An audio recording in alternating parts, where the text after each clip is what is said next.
everybody, welcome to Miriam's Mark and Company's sketch show. So today I have one very special show dedicated again to another one of my friends. Why not, give people their flowers while they're here. So today I am going to be sketching my good friend Buddy Scalera. Chime in all the applause, everyone. Now I'll tell you about him while I sketch and why you all should go to New York Comic Con this weekend, starting on, I want to say, Friday, October 8th through October 10th. He will be there along with some of my other friends doing panels. So yeah, make sure that you take some time this 2021. There's only a few more months left, and why not start living it? Living it up right now by going to Comic-Con conventions. I mean, who isn't going to them yet? Why not? I mean, what is your life like without Comic-Con? I have a new marker. The last time I used some different markers, so this time I came a bit more prepared. I have a few. I went by the local art store here in Philly and got a collection. So this one is a Prismacolor Premier, and it has two tips. I'm going to use this tip. And I also have a Sharpie pen as well. Totally thinner tip. I'm going to start with this one because Buddy has a lot of very curly defined hair, and the way he mooses it, it just shines, and for me it stands out. So let's go and sketch Buddy Scalera. So I met Buddy Scalera, and I heard all about him, of course, being an artist. Who doesn't hear about the writers in the world? And Buddy is a highly noted comic book content creator, writer, a marketer. He is just an all-out cool guy as well, a dad, a hubby, an amazing friend. And I met him in the passings of being an artist, but then I became capable of cultivating relationships with him through his comic book school during the COVID shutdown. I know, right? Great things happen during lockdowns.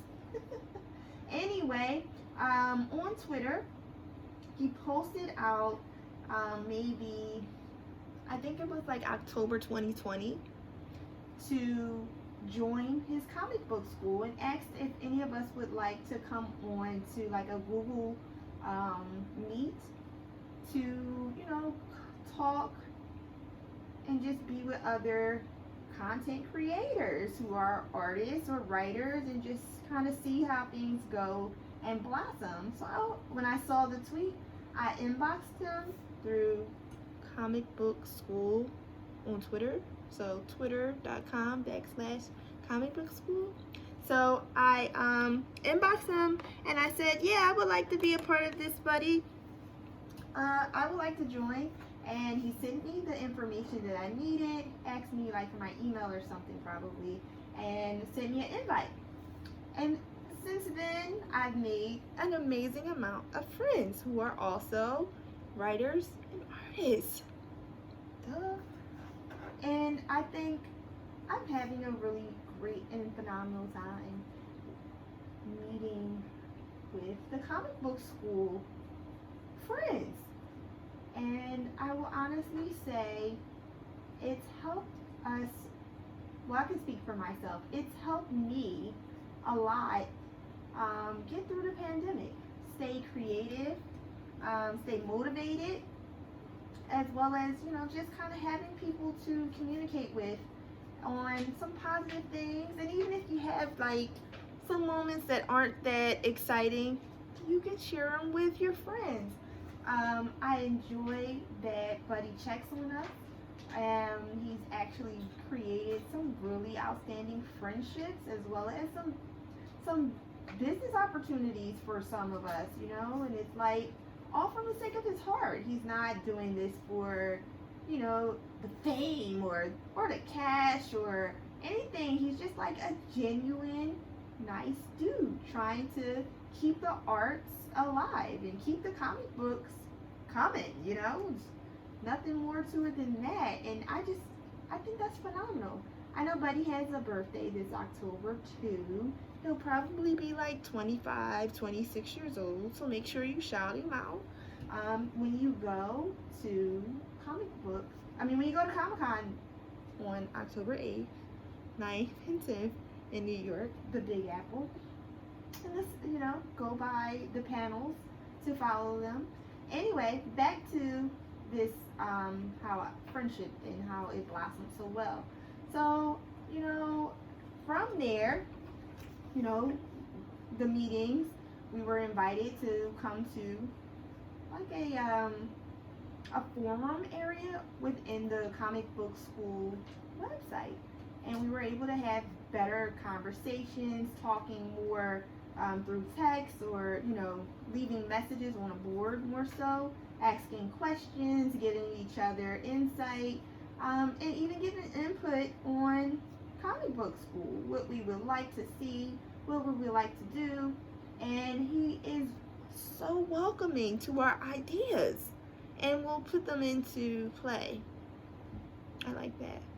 Another thing that I really enjoyed is he gives those platforms that artists really want, writers really want, gives us the opportunity to share about ourselves. So the voice is really the schools, you know, it's like a whole collection of people sharing out their communications, you know, and he welcomes other speakers to come on Tuesdays at, I think, 8 o'clock. Every Tuesday at 8 o'clock. You're welcome to join the Comic Book School YouTube and or Facebook channel so that you can hear other content creators or comic book creators discuss, you know, being in the field, how they got in the field, how they want to get in the field, what they're doing in the field, you know, what their role is. There's so many different things you can be when it comes to being an artist or a writer, right? Everybody has a different role. It's like a team effort, really, really heavily.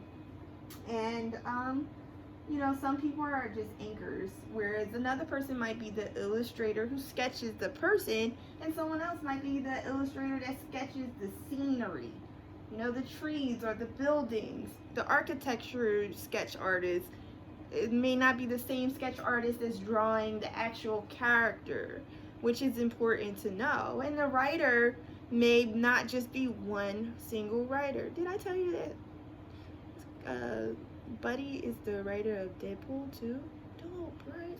Anyway, so there might be a writer, and then there's like an editor that kind of comes in and makes sure you really did dot your T's, or you wrote the right there. There's not the one with the I there, there's the one with the 2 E's. So, you know, you got to have those people available and around you when you're doing your comic book. So not only are some of the people who have joined comic book school now becoming better editors, they're also becoming better writers, or they're showing each other how, or strategy on writing. And I think all of these different things that are coming out of these relationships are really great. And some people are just there as friends. They may not, you know, may not be looking for a way to become in the industry. They might just want to, you know, talk, communicate, be around one another, and nothing more, and just see how things blossom, and just kind of like cheer you on from the sidelines, you know, like, oh, that's really dope. You may not want to actually be in this industry, but you just want to know what's going on. Just, you know, we always have those. It'd be really great to have some people come along just drop some cash. We all want that though, right? Like my dad used to say, give me $50,011,011. It had to be $50,011,011. I would love for that $50,011,011 person to come around and just drop cash off to Buddy into like MarianSmart.com. Don't skip myself. But, you know, it would be really great because I just feel like he's really there for the community, really there for the comic book, the lifestyle of it all.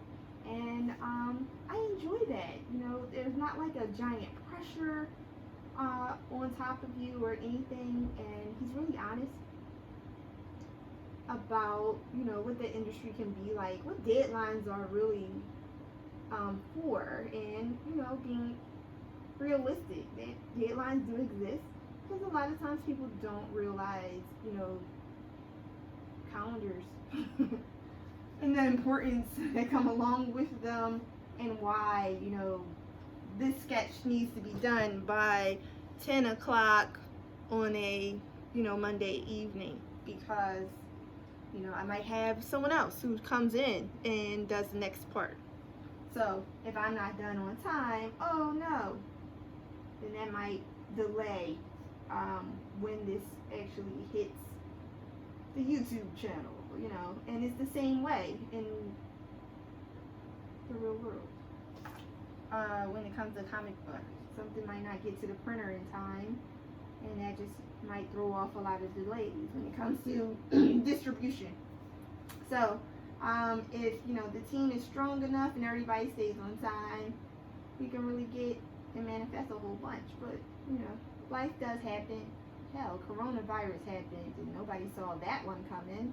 So, you know, trying to have a little grace, but being realistic that time does not stop for anyone, and it really does matter. It's, you know, a realistic thing that, you know, Buddy tries to make sure we're aware of. I mean, some people are creating their comic book as a, you know, a hobby or a learning experience, while some others are, you know, really looking to get into it for the field and grow their own company, grow their own lifestyle. Or some is just like, oh, this is fun, this is something good to do, I want to give it a try. Like, I wanted to give this Sharpie pen a try, and I have not touched any other. I'm digging this one. It's just a Sharpie pen. See, I'll put the link to it in the description area. Only a Sharpie pen with this very fine tip. I'm digging it. It's my friend right now. I don't know why my nose itches, but it has been itching today. Anyway, beyond that, Buddy also has helped us do a 8-page comic book challenge. I'm a little slow with it. I have some challenges. I have some challenges myself. Beyond being a teacher, I am also a web developer, an illustrator, a mom, and with those things, the hard part sometimes is finding time to do other projects that are personal projects, because my small business, my marketing firm or digital marketing and web development company is a business to business. So I'm servicing other business owners for the majority, trying to make sure that I help them create their content for their customer base. And when I'm doing that, I may not always have time for my own personal projects. So I did not get to complete my comic book, but I'm going to try my best to do one. I did a mini one, and it's probably 3 pages.